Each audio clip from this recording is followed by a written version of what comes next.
All right. Well, so the Niners need some things to break their way for them to get to Levi's for the Super Bowl. But over the next month or two, what are some things that are within their control that they need to take care of to get there?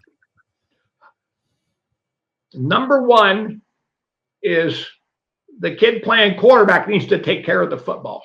Mm-hmm. Okay. He's got to understand he needs to play within his skill set and what he can do at this time, not what he may think that he'd like to be able to do. Or what he And could do 2 years ago. yeah, play within your own skill set and your own limitations. Don't try to be who you're not. Right. And just be the best you can be as who you are at this given point in time. And it gets back to what I always call the FIP situation: fumbles, interceptions, penalties, and sacks. Don't beat yourself first before you think about defeating the opponent. So rule number one is, hey, don't do anything stupid. Don't beat ourselves. He did a great job of that in Cleveland. Yeah. Yeah. Minimize your mistakes. Yeah.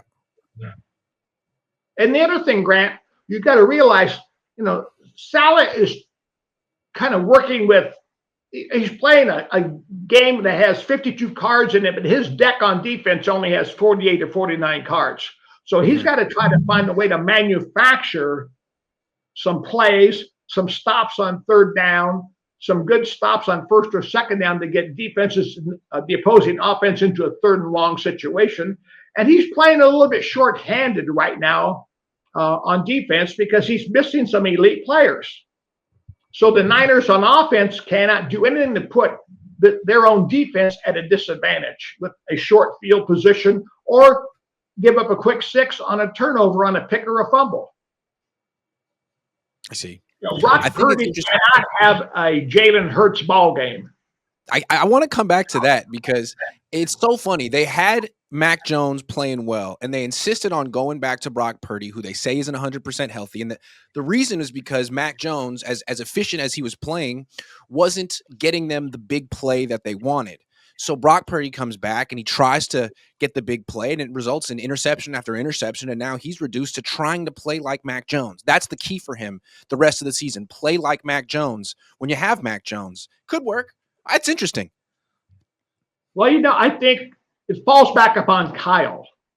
Kyle's play selection and play design needs to take into consideration and understand where they are in the season, where they are in the playoff race, and adapt his play calling not to expose Purdy to a quote-unquote an arena where he's not suited to execute, which is going to lead to the turnover. So Kyle needs to stay away from being Kyle and throwing those big chunk passes over the middle that result in numerous interceptions over the course of his career as a head coach. He's had more picks as a head coach calling plays, throwing those square in patterns at 15 to 17 yards than any other pass in his entire 9 years as a head coach of the Niners. Yeah, it seems like every quarterback on the Niners eventually has an interception issue. Maybe it's a scheme issue. Maybe it's a play calling issue. Maybe it's a tendency and game planning, scouting issue for Kyle. I mean, he is the common denominator here. He's got to know himself. The thing about it is, I remember years ago we had a quarterback who won 2 Super Bowls for us at the Raiders and was calling his own plays because that's what we did. We'd send in a play once in a while on a third down, or if it had motions or shifts or whatever. But we finally said, okay, we're taking this play away from you. You can call your own plays, but you can't call this play because it's resulting in turnovers. Yep. So you got to call something else. And on 2nd and 2 to 3, you're always calling this same run. You can't call that run anymore. So we put the kibosh on a pass and a run and said, okay, we got all these other plays in the game plan. Choose the one you like, but you can't call those 2.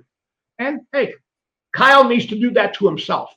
This past week, Grant, with the bye week, he should have had his little analytics experts self-scout him as a play caller to discover the tendencies that he has, and then also look at what the defenses are doing. And now he should have been able to retool his game plan and his play calling and his scripting to be able to make an adjustment now as to what the defenses have as a book on him as a play caller and as a play designer. It seems to me that since Purdy had that disastrous first half with the 3 straight drives with interceptions against Carolina, that Kyle sort of put the passing game in the garage and had safety first passing, training wheels passing the last 6 quarters. I mean, he hasn't really asked Brock Purdy to take any risks or put the ball in harm's way at all. It seems like that's probably a good way to approach the Tennessee Titans, maybe even the Colts, depending on what Phillip Rivers has left. But eventually, when they get in the playoffs, they're going to have to do more than that on offense. And I wonder if Kyle goes back to the square end over the middle or if he has other ways to create big plays with this personnel. Well, the thing about it is, and we'll let it get to this later in the pass reps, to me, the greatest advantage the Niners have in the passing game is George Kittle. Yep. Okay. Now, his vertical concepts are a little bit different than the wide receiver concepts, but so far, there has not been any wide receiver who Kyle has been able to establish this year who is a viable, legitimate deep threat. See, they have nobody on their offense outside the box which can take the top off, or who can take the top off of the defense. It's supposed to be Ricky, but it's not Ricky. No, I'm sorry. It's not. I hate to say it, but he kind of reminds me of this other number 1 draft pick as a wide receiver they took several years ago out of Illinois. If you know no. Yeah. No. He who must not be named. We won't name him. We don't want to put the jinx on Ricky Pearsall, but I tell you what, I don't see it. Yeah. Yeah, he had a good couple of games, and then he broke down. Okay. So they need, we're going to get to that in the pass reps. Yeah, it does come down to Brock Purdy taking care of the ball. He did it the last 6 quarters. Let's see if he can keep it going again. He doesn't have to take any risks against the Titans.